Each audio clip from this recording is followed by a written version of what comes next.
Does your sex life feel like it's stuck on repeat? We're going to show you how curiosity and creativity can turn routine into excitement. All right, let's be real for a minute. Why is it so hard to talk about sex in marriage? Because the reality is it's going to be the most important conversation in your marriage. And so today we're going to help you try to break the silence. If you're feeling awkward about talking to your spouse about sex, trust me, you are not alone. But what if we could tell you that having these conversations would actually bring you closer and more intimate with your spouse? Is there something you've been wanting to ask your spouse about sex, but you just have not found the words? Today we are going to give you the words, and we're also going to give you the confidence to say them.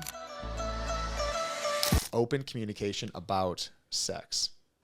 You have a friend that her and her husband are in the spot where he could have sex once a month, isn't necessarily once a year. Gosh, I can't even.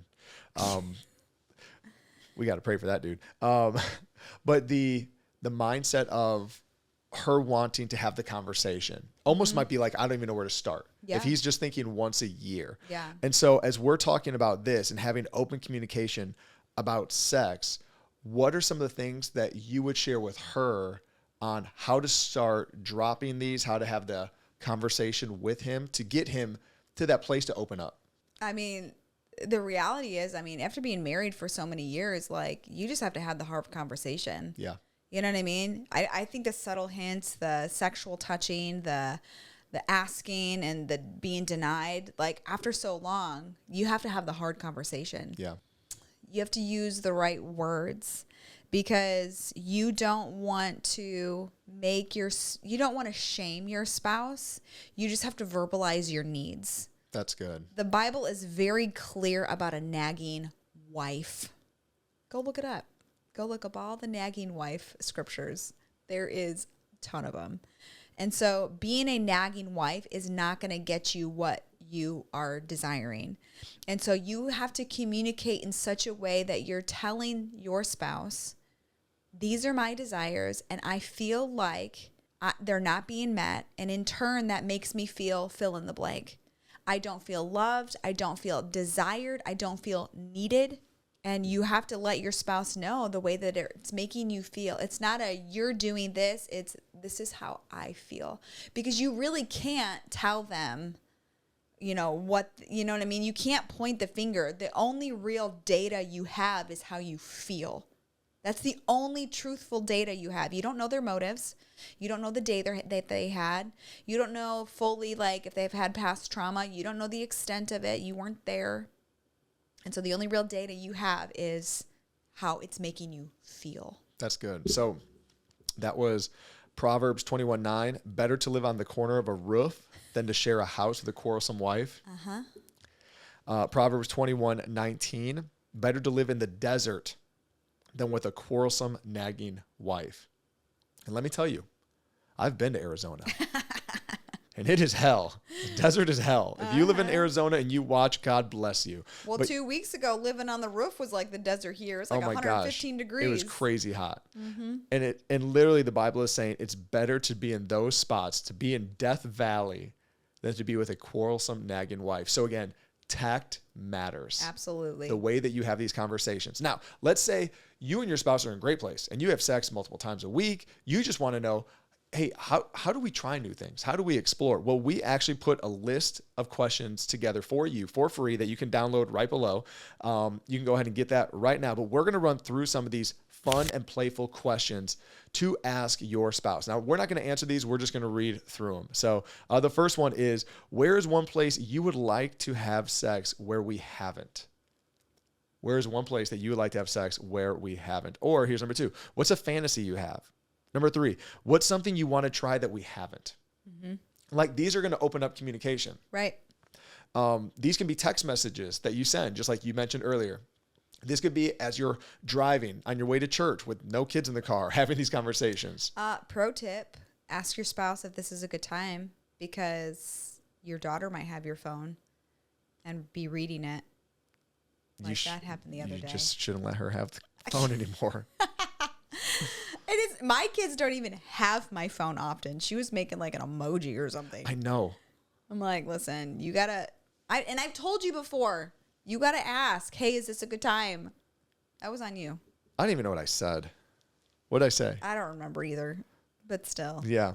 I was like, good thing I was looking. I was like watching what she was doing. I'd like snatched it. Phone That's funny. She like read half of the sentence. At least I'm not sending pictures. Ay. We don't do that. No, that would not even turn you on. You'd be like, okay, dude, now you're the person, not for a year. Okay, here's a good question to ask your spouse. What is your favorite position?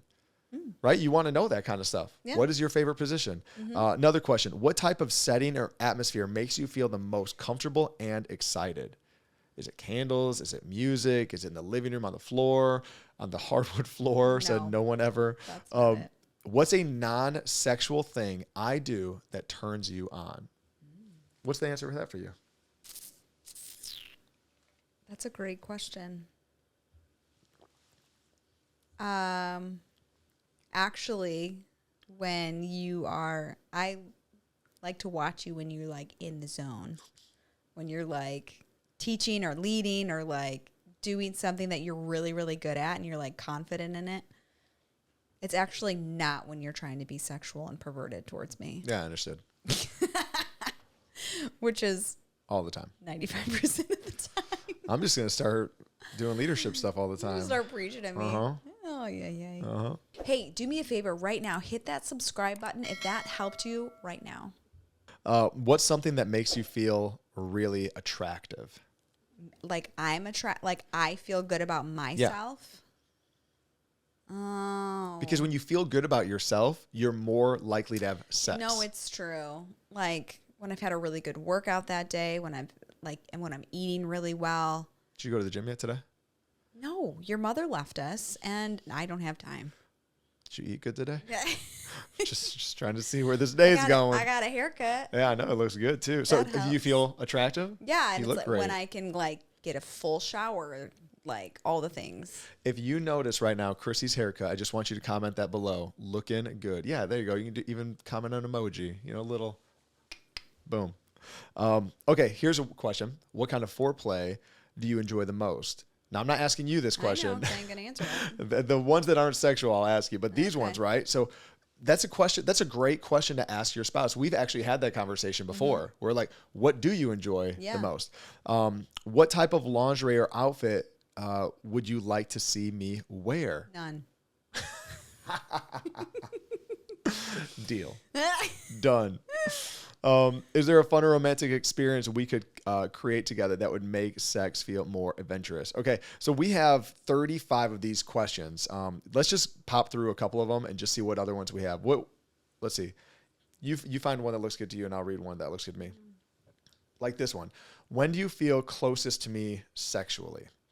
It's like that could be a time where your love tank is actually being filled, right? Mm-hmm. So if your love language is physical touch, you're actually the most attracted to your spouse when they are just rubbing your feet or your calves or giving you a back massage or whatever, or just cuddling you, right? Yeah. Just holding your hand and going for a walk. If it's quality time, it's just that, spending time together where you're feeling that love and feeling fulfillment. Yeah, that's good. Yeah. I like the aftercare and reflection questions. Go for it. I think those are really good. How do you feel after we're intimate? Is there anything that would make you feel more loved afterwards? Yeah, I guess I would ask, like, is it weird that I cry afterwards? Stop. Could you imagine? Like, why do you cry afterwards? That's a question I've been wondering. Oh, I mean, some people do. Yeah. It's just so beautiful. It is beautiful. Oh, my gosh. Do you feel affirmed and loved in the way that I respond to you during and after intimacy? Like, these are really great questions. Yep. Because it's going to, like, as a woman, it's going to affect the next time. Yeah. You know what I mean? The afterwards affects the next time.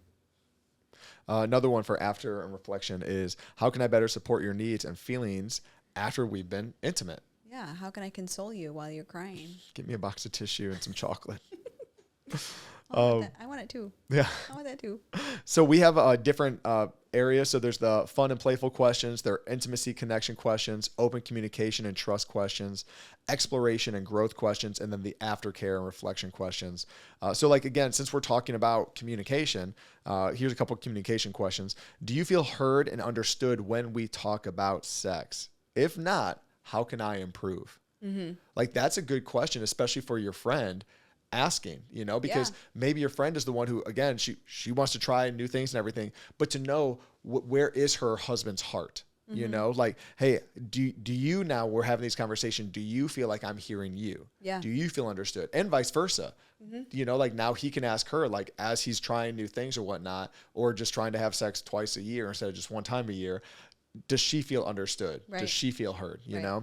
So again, these questions are for free below. They're fun to ask on a date, via text, when you're working out together, when you're going for a walk, whatever. You don't have to ask them all in a row. Pick 2, pick 3. Right. Randomly, hey, here, we're going to read number 12. We're going to read number 20. That's it. Hey, do me a favor right now. Hit that subscribe button if that helped you right now.